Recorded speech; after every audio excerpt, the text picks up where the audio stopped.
ఏంటి? మల్లన దేవుడు పుట్టగానే దేవతలలో దేవుడు గాదు, నరులలో నరుడు గాదువా? యెస్. అవును. మల్లన దేవుడు పుట్టగానే పుట్టెడు విద్యల గల్లవాడు.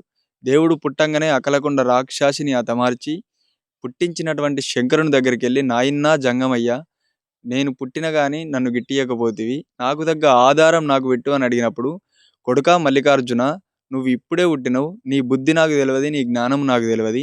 ఏలు పట్టి 7 గీతలు గీత్తున్నా 7 బంగారి పర్వతాలు పుడుతున్నాయి. ఈ బంగారు పర్వతాల మీద 12 సంవత్సరాల దాకా నువ్వు పురుగుముట్టని పువ్వులు తెచ్చి, కప్పముట్టని గౌతమి తెచ్చి, సీతవారిని పత్తీరు తెచ్చి, పొద్దేడు పూజలు మాపేడు పూజలు చేస్తే 12వ సంవత్సరం నాడు నేను వచ్చి నీ బుద్ధి మెచ్చి, నీ జ్ఞానం మెచ్చి, దేవతలల్ల దేవుణ్ణి చేసి, నరులల్ల నరుని చేసి, సింత చెట్టుకు దీటెలు కట్టి శివుడు మెచ్చిన పెళ్లి చేస్తా. రాగి చెట్టుకు దీటెలు కట్టి రాజులు మెచ్చిన పెళ్లి చేస్తా అని శంకరుడు అభయం ఇచ్చి 7 బంగారు పర్వతాలను పుట్టించి పూజ చేయమని చెప్పి వెళ్ళిపోతాడు. మరి ఆ 12వ సంవత్సరం నాడు శంకరుడు వచ్చిండా? రాలేదా?